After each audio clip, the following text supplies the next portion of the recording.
أعوذ بالله من الشيطان الرجيم. بسم الله الرحمن الرحيم.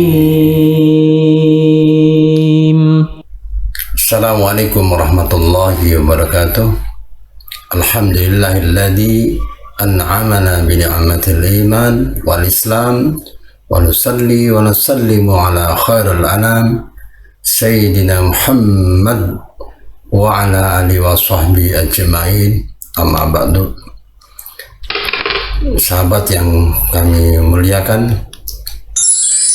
di sesi kedua ini kita melanjutkan tentang dasar-dasar pengobatan, masih dalam pengantar dari yang keempat itu kita membahas yang kedua soal praktek pengobatan syar'i di Indonesia. Intinya insya Allah lanjutkan akan datang. Praktek pengobatan syar'i di Indonesia ini penting kami sampaikan sekalian, karena dalam prakteknya pengobatan syar'i selama ini dikenal dan terbatas dengan sebutan Tibun Nabawi atau pengobatan cara Nabi.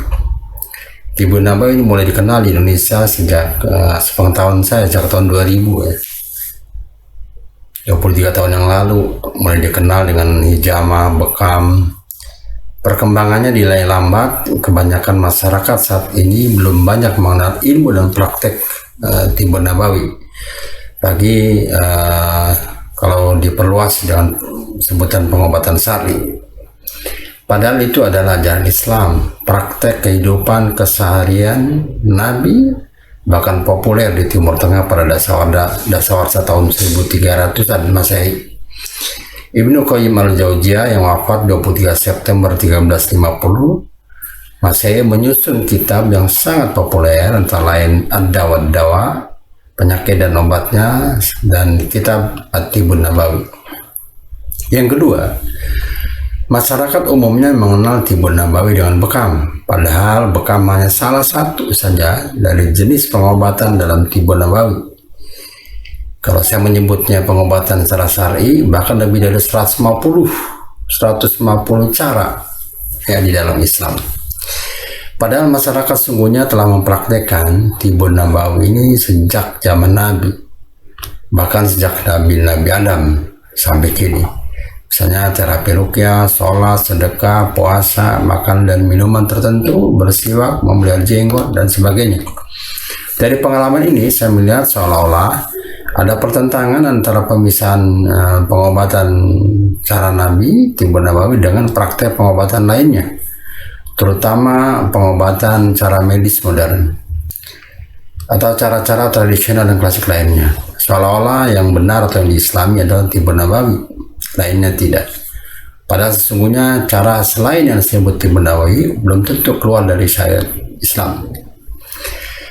Yang ketiga, ilmu dan praktek Tibun Nabawi sumbernya adalah Al-Quran dan hadis sahih, sehingga para praktisi Tibun Nabawi tidak boleh keluar dari sumber tersebut, baik dalam pelayanan maupun pengajarannya.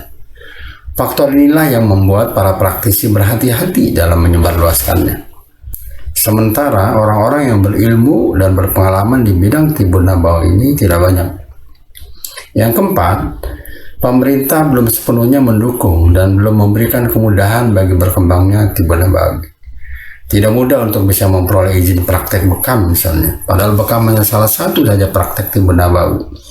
Bahkan lebih mudah memperoleh izin paranormal atau dukun daripada izin praktek bekam, karena perlengkapan bekam lebih banyak dan menggunakan standar medis pada umumnya.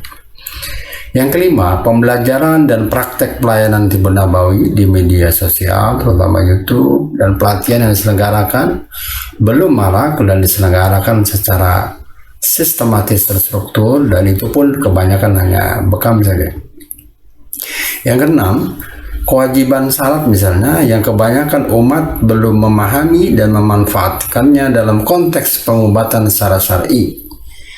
Padahal seluruh gerakan tubuh, nafas, diamnya dalam sholat adalah pemeliharaan kesehatan, pencegahan dan pengobatan penyakit. Pun begitu dengan ajaran lainnya, misalnya puasa, sedekah, haji, menikah, berakhlak yang mulia. Itu semua bagian dari pengobatan dan pemeliharaan kesehatan secara ilahi.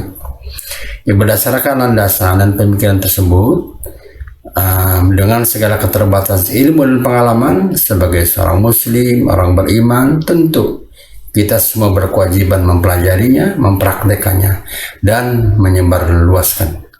Sebagai bagian dari risalah dakwah dengan niat menyebarluaskan ilmu untuk kesejahteraan dan kebahagiaan umat di dunia dan akhirat. Karena itu mari kita bersama-sama belajar ilmu pengobatan yang sesuai dengan syariat Islam. Tidak harus kita katakan sebagai tibun nabawi atau pengobatan secara nabi. Karena di zaman yang semakin modern dan canggih ini, khususnya dalam bidang kesehatan, perkembangan ilmu dan teknologi semakin tidak terkontrol, semakin maju. Karena itu harus kita ikuti dengan menyeleksi dan menyerap yang sesuai dengan syariat Islam.